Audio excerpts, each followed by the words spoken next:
Certificate ಕೊಡ್ತಾರೆ ಈಗ ನಿಮಗೆ, ಪರ್ಮನೆಂಟ್ ರೆಸಿಡೆನ್ಸ್. PRS ಇಲ್ಲಿ ಆದೇಶ ಇದೆ ನೋಡಿ, ಕರ್ನಾಟಕ ರಾಜ್ಯ ಸರ್ಕಾರದ ನಡವಳಿಕೆಗಳು ಅಂತ ಆದೇಶ ಇದೆ. ಆದೇಶ ಹೊರಡಿಸಿದ್ದಾರೆ. ಶಾಶ್ವತ ನಿವಾಸ ಪ್ರಮಾಣ ಪತ್ರ, ಪರ್ಮನೆಂಟ್ ರೆಸಿಡೆಂಟ್ ಸರ್ಟಿಫಿಕೇಟ್ PRC ಕುರಿತು ಸಮಗ್ರ ಮಾರ್ಗಸೂಚಿ ಹೊರಡಿಸುವ ಬಗ್ಗೆ ಅಂತೇಳಿ ಆದೇಶದ ಕಾಪಿ ಇದೆ ನನ್ನ ಹತ್ರ.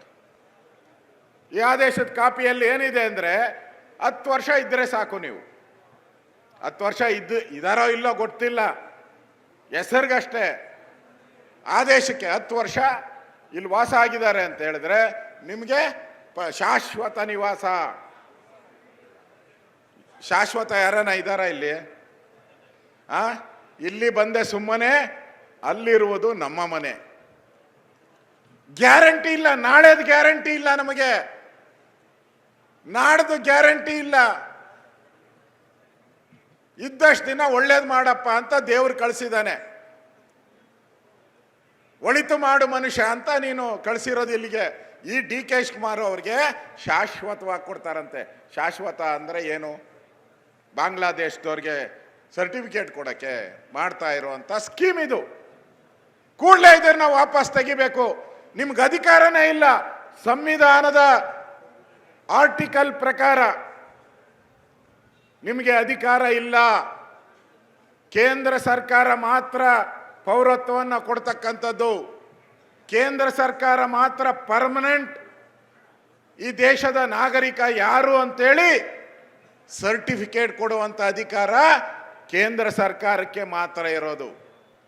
ಅದನ್ನು ತಿರುಚಿ ಈಗ ಏನು SIR ನಡೀತಾ ಇದೆ, ಇದು ಕೌಂಟ್ರು SIR. ಇದು ಕೌಂಟ್ರು ಏನು ಅಂತ ಹೇಳಿದ್ರೆ ಬಾಂಗ್ಲಾದೇಶದವ್ರನ್ನ ಸೇರಿಸೋದು, ಅವರಿಗೆ ರೇಷನ್ ಕಾರ್ಡ್ ಕೊಡೋದು, ನಮ್ಮ ಅಕ್ಕಿ ನಮ್ಮನ್ನ ಎಲ್ಲ ಕೊಟ್ಟು ಅವ್ರು ಬಾಂಗ್ಲಾದೇಶಕ್ಕೆ ಪಾಕಿಸ್ತಾನಕ್ಕೆ ಮೆಸೇಜ್ ಕೊಡೋದು. ಇಲ್ಲಿಂದ ಈ ದೇಶದಲ್ಲಿ ಏನೇನು ಕಾನೂನು ಕೆಡಿಸ್ಬೇಕು, ಕಾನೂನನ್ನು ಹದಗೆಡಿಸ್ಬೇಕು, ಅದನ್ನು ಮಾಡೋ ಅಂಥವ್ರು ಎಲ್ಲರೂ ಕೂಡ ಇರೋವಂಥವ್ರು.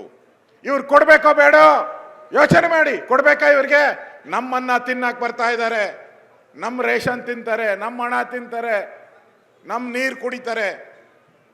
ಇವ್ರಿಗೆ ಪರ್ಮನೆಂಟ್ ಏನಾನ ಕೊಟ್ಟರೆ ಅದನ್ನು SIR ಒಳಗಡೆ ತೂರ್ಸೋಕ್ಕೆ ಮಾಡ್ತಾ ಇರೋವಂಥದ್ದು. ನೋಡಪ್ಪ, ನನ್ನ ಹತ್ರ ಪರ್ಮನೆಂಟ್ ಸರ್ಟಿಫಿಕೇಟ್ ಇದೆ. ಕೇಂದ್ರ ಸರ್ಕಾರ ಅವ್ರದೇ ಆದಂಥ ನಿಬಂಧನೆಗಳ ಕಳಿಸಿದ್ದಾರೆ. ಈ ದೇಶದ ನಾಗರಿಕ ಯಾರು ಅಂದರೆ ಅವರ ಅಪ್ಪ ಅಮ್ಮ 2000ರಲ್ಲಿ ಇಲ್ಲಿ ವೋಟರ್ ಲಿಸ್ಟಲ್ಲಿ ಇರಬೇಕು. ಅವರಿಲ್ಲ ಅಂದರೆ ಅವ್ರ ತಾತ ಅಜ್ಜಿ ಆದರೂ ಇರಬೇಕು. ಕಾಂಗ್ರೆಸ್ ಅವ್ರಿಗೆ ಅದು ಬೇಕಿಲ್ಲ. ಏನನ ಮಾಡಿ ಮೊನ್ನೆ ಕೋಗಿಲಲ್ಲಿ 1000 ಜನನ ನಾವೇ ಓಡಿಸ್ತೀರಿ BJP ಹೋರಾಟ ಮಾಡಿ. ಅವ್ರನ್ನ ಮತ್ತೆ ವೋಟರ್ ಲಿಸ್ಟ್ಗೆ ಸೇರಿಸುವಂಥ ಒಂದು ಹುನ್ನಾರ.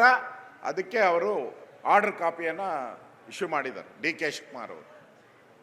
ಒಂದು ರೀತಿ ಕೇಂದ್ರದ ಕಾನೂನೇನಿದೆ ಅದನ್ನು ತಿರುಚುವಂಥ ಪ್ರಯತ್ನ.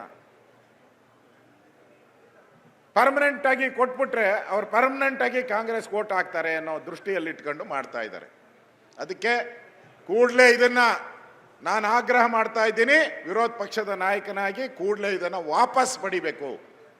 ವೈಲೇಷನ್ ಆಫ್ ಕಾನ್ಸ್ಟಿಟ್ಯೂಷನ್, ಸಂವಿಧಾನವನ್ನು ತಿರುಚುವಂಥ ಪ್ರಯತ್ನ ಮಾಡ್ತಾ ಇದ್ದೀರಾ. ನಿಮಗೆ ಅಧಿಕಾರ ಇಲ್ಲ. ಇದನ್ನು ವಾಪಸ್ ಪಡಿಬೇಕು ಅನ್ನೋ ಆಗ್ರಹ